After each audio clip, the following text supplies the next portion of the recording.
There came a time in David's life when Absalom rose up and stole the hearts of the people of Israel and began to turn them against God's one anointed man. And David fled Jerusalem. As he walked up the Mount of Olives, he wept, a rejected king. Several hundred years later, the Son of David, our Lord Jesus, walked up that same mountain, a rejected king, weeping over the city. But in reality, it was Christ that was rejected both times, because Christ was in David.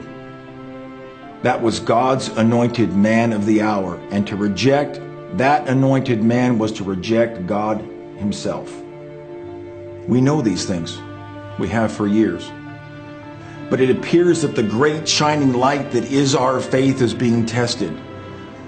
It appears that those who have not eyes to see or ears to hear are seeking to deafen and blind those around them with their doctrines of lies and contradictions. So I want to ask you all something here this morning. What is it that holds you to what you stand for? Why do you believe what you believe? Is it because it's what you've always been taught? Is it because you know nothing else? Is it because your parents or your pastor have always told you so? Or is it because you have had your own personal experience with it yourself, and because of that, you cannot help believe what you believe?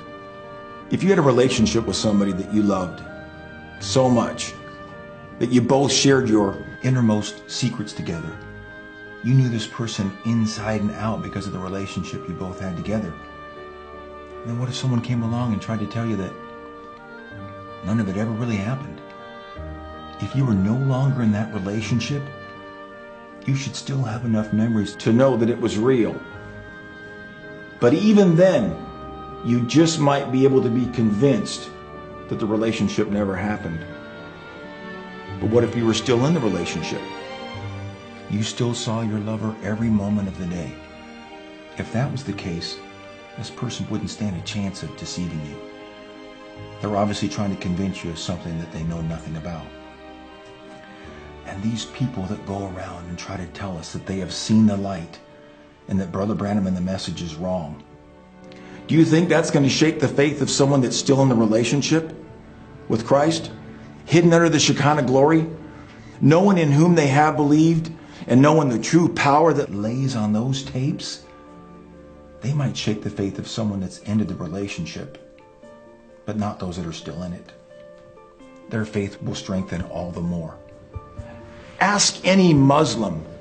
It would not enter their minds to question their Quran or their prophet. Yet how many in the masjids tear down the very prophet they claim to follow? They corrupt the very message they claim to believe.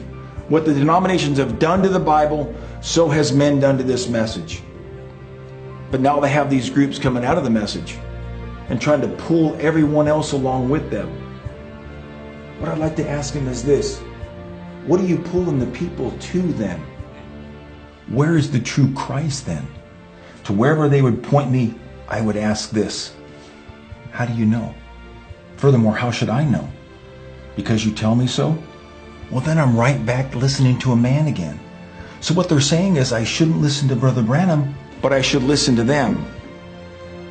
I can say to whatever they're preaching, how do they know? What sort of experience can you show me that I should listen to you? How are you any different from any other denominational idea out there or that's been out there for years? Can you answer the question that this message has answered for me? What Christ can you point me to that's the same yesterday, today, and forever? Show me where this message failed to lift Christ up out of history like no denominational had a clue to do. Show me in any group or person that has made the Bible so real in this very day that we live in outside of William Branham. You haven't left the message for truth. You left the truth for denomination. That isn't anything to be proud of. Unbelievers have done that since Cain killed Abel. You think your little stand is some unique, honorable quest, when in reality the devil's laughing at you. When in reality the devil's laughing at them and doesn't even worry about them anymore. That's why they feel such freedom, It's not godly liberty. It's cruise control to hell, because they've been marked a finished work of the devil. If someone truly found a truth that caused them to leave something else, they would spend their time promoting the great truth that they had just found. But when all they do is talk bad about what they came out of, it just shows they didn't find the truth at all. They just came out of what they didn't believe anyways. And they're trying to pull these people out of what they call Egypt, but they have no promised land to take them to. They're all going to die in the wilderness, just like the false teachers did back in Jesus' day. They left the true Christ for a worldly denominational Christ, which is the devil. And I can say, like the prophet said, their argument is thinner than the broth made out of the shadow of chicken that starved to death.